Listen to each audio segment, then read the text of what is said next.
Arav stared at the blinking cursor on his laptop screen. The words he wanted to write seemed trapped somewhere between his mind and his fingers. His room was quiet, too quiet, yet his thoughts were loud, scattered, and restless. Notifications buzzed on his phone every few minutes, each one pulling his attention away, like invisible hands grabbing at his mind. He sighed deeply. "This is impossible," he muttered. Arav was a 20-year-old college student, full of talent and potential, but lately he felt like he was stuck in a loop of distractions. Every time he tried to focus on studying or writing assignments, social media, messages, and endless videos stole his time. Hours disappeared without him even realizing it. He wanted to do well, he wanted to succeed, but he couldn't stay focused. One evening, he walked into the living room where his grandfather, Dadaji, sat peacefully reading a book. Unlike most people his age, Dadaji barely touched electronic devices. Arav admired him for that, but he never understood how someone could live without checking their phone every few minutes. Dadaji looked up, noticing Arav's troubled expression. "Beta, come here," he said warmly. "You look distracted, even more than usual." Arav dropped onto the sofa beside him. "Dadaji, I just can't concentrate. I try so hard, but I keep getting distracted." Dadaji smiled knowingly. "Ah, the world of distractions. Sit. I want to tell you a story." Arav didn't argue. He loved his grandfather's stories. "The story of the archer. There was once a master archer," Dadaji began. "His name was Adi, and he lived in a village surrounded by forests and mountains. Adi was known far and wide for his unmatched skill with the bow. People traveled from distant towns just to watch him shoot arrows with breathtaking accuracy. But one day, a king announced a grand competition, a challenge to test the greatest archers in the land. The winner would receive gold, honor, and a place in the king's royal court. Adi knew he had to participate. When the day arrived, hundreds gathered to watch. The king placed a wooden bird on a tree far away and asked each archer the same question before they released their arrow. "What do you see?" One by one, archers answered. "I see the tree. I see the branches. I see the bird sitting on the branch. I see the sky, the leaves, and the target." Each archer answered confidently, but each one missed the target. Then it was Adi's turn. The king asked him the same question. "What do you see?" Adi replied, "I see only the eye of the bird. Do you not see the tree, the branch, the sky around it?" The king asked. Adi shook his head. "No, your majesty. I see only the eye of the bird." Dadaji paused and looked at Arav, and when Adi shot his arrow, he hit the bird's eye perfectly. Arav nodded slowly. So he succeeded because he focused on one thing. "Exactly," Dadaji said. He blocked out everything else. Back to reality. Arav understood the lesson, but life today felt different from a simple archery story. "Dadaji, it's not that easy. There's too much going on. Messages, notifications, assignments, friends. It feels like the world won't let me focus." Dadaji chuckled softly. "The world has always been full of distractions, Beta. The difference is this. Earlier, distractions went looking for people. Now, distractions sit in our pockets like hungry creatures waiting to be fed every minute." Arav cracked a small smile. He knew exactly what his grandfather meant. Dadaji continued, "Let me tell you another story. This one is about you." "Me?" Arav raised his eyebrows. "Yes, you," Dadaji said. "Remember when you were 10 years old and learning how to ride a bicycle?" Arav laughed. "Of course, I fell 100 times." "And why did you fall?" Dadaji asked. "Because I kept looking at the ground, the walls, the people around me, everywhere except the road ahead." Dadaji nodded. "And the moment you fixed your eyes on the path, you learned how to ride." Arav leaned back, letting the memories play in his mind. "So, Beta," Dadaji said gently, "what changed? You still have a path, but you're looking everywhere except ahead." Arav's decision. That night, Arav lay awake, thinking about the stories. Maybe he did have a focus problem. Maybe he allowed distractions to control him because he never tried to control them.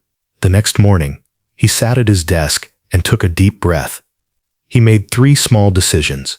He wrote the 3 most important tasks for the day on a sticky note. He promised himself 30 minutes of deep focus. No notifications, no checking messages, nothing. Just 30 minutes, he told himself. Anyone can do that. He opened his laptop and started typing. At first, his fingers hesitated, his mind wandered, but he kept bringing it back, again and again, to the task in front of him. 5 minutes passed, then 10, then 20. Before he knew it, 30 minutes were over. For the first time in months, Arav felt proud. Not because he finished everything, but because he finally started. The battle with distractions.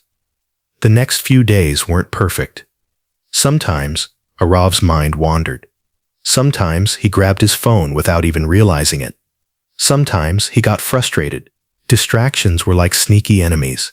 They attacked when he least expected it. But now, Arav was aware like a soldier standing guard.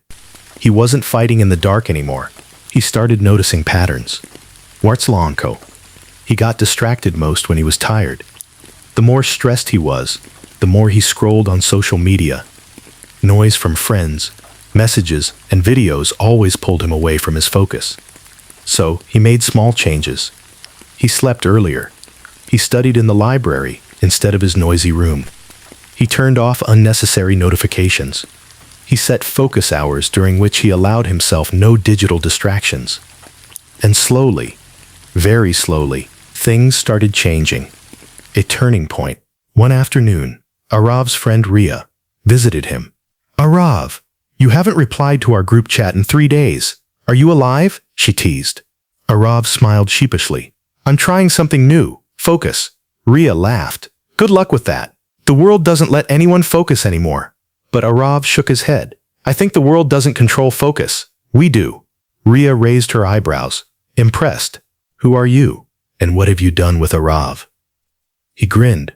"Come on, I'll show you." He opened his notebook, filled with pages of completed assignments, goals, and ideas. Ria's eyes widened. "Wow, you did all this in a few days?" "Yeah," Arav said. "It's not perfect, but it feels good, actually finishing things." Ria smiled proudly. "Maybe you can teach me how to focus too." And in that moment, Arav realized something. When you learn to focus, you don't just change your own life, you inspire others too. The exam day. Weeks passed, and exam season arrived. Arav wasn't nervous this time.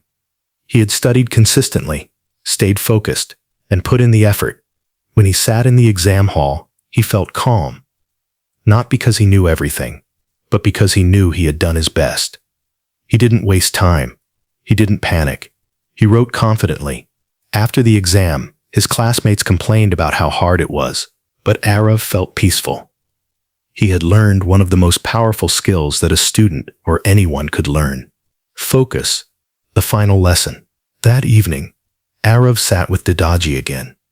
"So," Dadaji asked with a twinkle in his eye, "did you defeat your distractions?"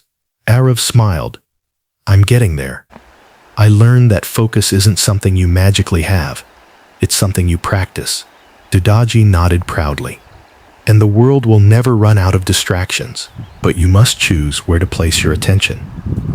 Arav looked thoughtful. "Dadaji, is it really possible to stay focused in a world like this?" Dadaji put his hand on Arav's shoulder. "Beta, focus is not about shutting out the world. It's about choosing what matters the most. The world will always shout, but your dreams, your goals, they whisper. You must listen to the whispers, not the noise." Arav felt those words settle deep inside his heart. As weeks turned into months, Arav transformed. He became more disciplined, more organized, more peaceful. People began noticing. His grades improved. His confidence grew.